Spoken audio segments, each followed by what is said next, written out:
সেই কাজটা করবেন না। বাংলাদেশের রাজনৈতিক পরিস্থিতি নষ্ট করার জন্য, ফ্যাসিস্ট তার ক্ষমতাকে পাকাপোক্ত করে রাখার জন্য যে অপকর্ম করে গেছে, আমরা চাই না বাংলাদেশের রাজনীতিতে সেটা ফিরে আসুক। আপনারা আপনাদের সেই কর্মকাণ্ডের মাধ্যমে এটাই কি প্রমাণ করতে চান ক্ষমতায় গেলে আপনারাও সেই ফ্যাসিস্টদের আচরণ করবেন? যদি তাই করতে চান তাহলে বাংলাদেশের জনগণ আপনাদেরকে কখনোই ক্ষমতায় আসতে দেবে না ইনশাআল্লাহ। প্রিয় ভাইরা, বাংলাদেশের ভবিষ্যৎ রাজনীতি এবং বাংলাদেশের সুষ্ঠু নির্বাচনের জন্য বাংলাদেশ জামাত ইসলামী অতীতেও যেভাবে ভূমিকা রেখেছে, ভবিষ্যতেও সেভাবে ভূমিকা রাখবে ইনশাআল্লাহ। সুন্দর নির্বাচনের জন্য বাংলাদেশ জামাত ইসলামী প্রথম তত্ত্বাবধায়ক সরকারের দাবি করেছিল। সেই সময় বাংলাদেশের কোন রাজনৈতিক দল তত্ত্বাবধায়কের পক্ষে ছিল না। বাংলাদেশের সকল রাজনৈতিক দল এখন তত্ত্বাবধায়কের পক্ষে। আজকে আগামী নির্বাচনের জন্য বাংলাদেশ জামাত ইসলামী পিয়ার পদ্ধতির দাবি করেছে। আজকে বিভিন্ন রাজনৈতিক দল, বিশেষ করে একটি বড় রাজনৈতিক দল পিয়ার পদ্ধতির বিরোধিতা করছে। আমার দৃঢ় বিশ্বাস আগামীতে তারাও পিয়ার পদ্ধতির জন্য আন্দোলন করবে। প্রিয় ভাইরা, তত্ত্বাবধায়ক সরকার ব্যবস্থা প্রমাণ করেছে একটি সুষ্ঠু নির্বাচনের জন্য তত্ত্বাবধায়কের অধীনে নির্বাচন হতে হবে। আজকে পিয়ার পদ্ধতির নির্বাচনের দাবি এই জন্য, বাংলাদেশে যেন আগামীতে কোনো ফ্যাসিস্ট সরকার ক্ষমতায় না আসতে পারে, সেই জন্য পিয়ার পদ্ধতি। অনেকেই পিয়ার পদ্ধতি বোঝেন না। বাংলাদেশের একজন রিকশাওয়ালাও পিয়ার পদ্ধতি সম্পর্কে ভালো জানেন। পিয়ার পদ্ধতি হচ্ছে প্রত্যেকের ভোটারকে মূল্যায়ন করা হবে। একজন 30% ভোট পেয়ে সরকার গঠন করবে, আর 70% ভোট বিরোধী দলে থেকে নির্যাতনের শিকার হবে। এই পদ্ধতিকে বাতিল করার জন্যই পিয়ার পদ্ধতি। 100% ভোটের মধ্যে যারা সরকার গঠন করবে তাদেরকে অবশ্যই 51% ভোট পেতে হবে। বাংলাদেশের নির্বাচনের ইতিহাসে 51% ভোট কেউ পায়নি। যদি কেউ সরকার গঠন করে তাহলে একাধিক রাজনৈতিক দলের সমন্বয়ে তাকে সরকার গঠন করতে হবে। যদি একাধিক রাজনৈতিক দল সরকার গঠন করে, তারা কি স্বৈরাচার হতে পারবে? তাদের দলের কর্মীদের দ্বারা কি চাঁদাবাজি করা সম্ভব হবে? দখলদারিত্ব করা সম্ভব হবে? তারা জনগণের উপর অত্যাচার নির্যাতন করতে পারবে না।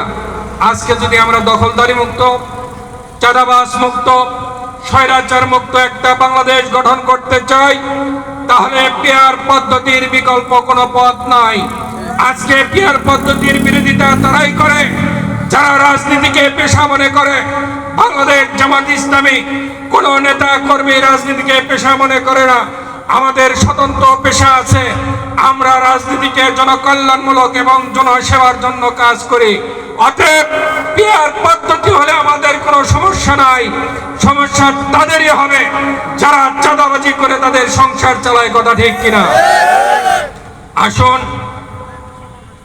বাংলাদেশ জামাত ইসলামী আগামী 12 তারিখ পর্যন্ত পিয়ার পদ্ধতির পক্ষে জনমত গঠনের জন্য একটি কর্মসূচি ঘোষণা করেছে। আমরা যেখানে থাকি সেখান থেকেই জনগণকে বোঝানোর জন্য চেষ্টা করি। আগামী দিনের সুন্দর সরকার ব্যবস্থা যদি আমরা চাই, তাহলে আমাদের পিয়ার পদ্ধতি নির্বাচন করতে হবে। একদিকে তত্ত্বাবধায়ক যেরকম থাকতে হবে, অন্যদিকে পিয়ার পদ্ধতিতে নির্বাচন করতে হবে।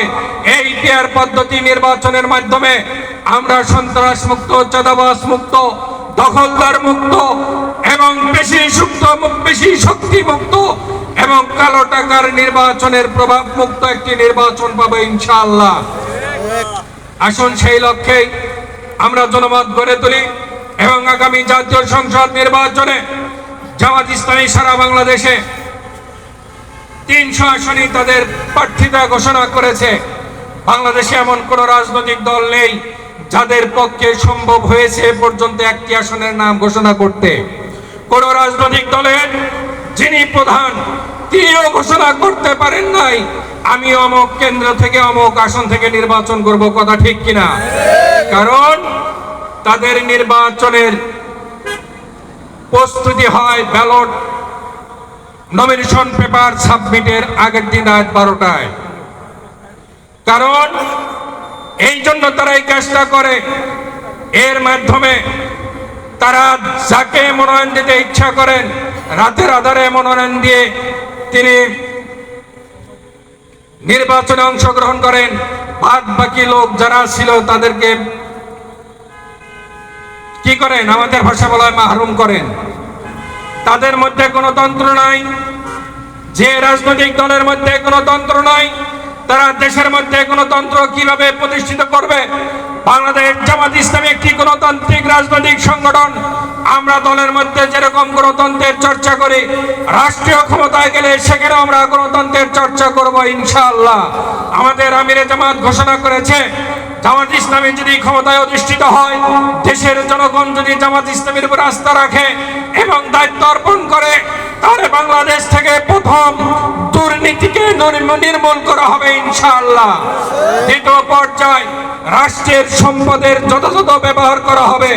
তৃতীয় নম্বর সমাজ থেকে সন্ত্রাস এবং চাঁদাবাজ নির্মূল করা হবে। চতুর্থ নম্বর হচ্ছে প্রত্যেকের ব্যবসা এবং কর্মকে নিরাপদ করা হবে। আগামী জাতীয় সংসদ নির্বাচনে আমরা বিজয় হলে আমাদের এই অঙ্গীকার পূরণে আমরা সর্বত্র সচেষ্ট থাকবো ইনশাআল্লাহ। আল্লাহ রাব্বুল আলামিন আমাদেরকে তৌফিক দিন। এটা আমরা নিশ্চিন্তে এই জন্য বলতে পারি, আমাদের মধ্যে কোনো দুর্নীতিবাজ নেই, কোনো চাঁদাবাজ নেই, কোনো দখলদারি ব্যক্তি নেই। অতএব আমরা এগুলোকে নির্মূল করতে পারবো ইনশাআল্লাহ। আমাদের প্রতি আস্থা রাখেন, আমরা এগুলো নির্মূল করব। সকলকে ধন্যবাদ জানিয়ে আজকের এই সমাবেশে যারা সকাল দুপুরের পর থেকেই কষ্ট করে এখানে এসেছেন তাদেরকে আন্তরিক মোবারকবাদ জানিয়ে আমি আমার বক্তব্য এখানেই শেষ করছি। বাংলাদেশ জিন্দাবাদ, বাংলাদেশ জামাত ইসলামী জিন্দাবাদ। আসসালামু আলাইকুম ওয়া রাহমাতুল্লাহি ওয়া বারাকাতুহু।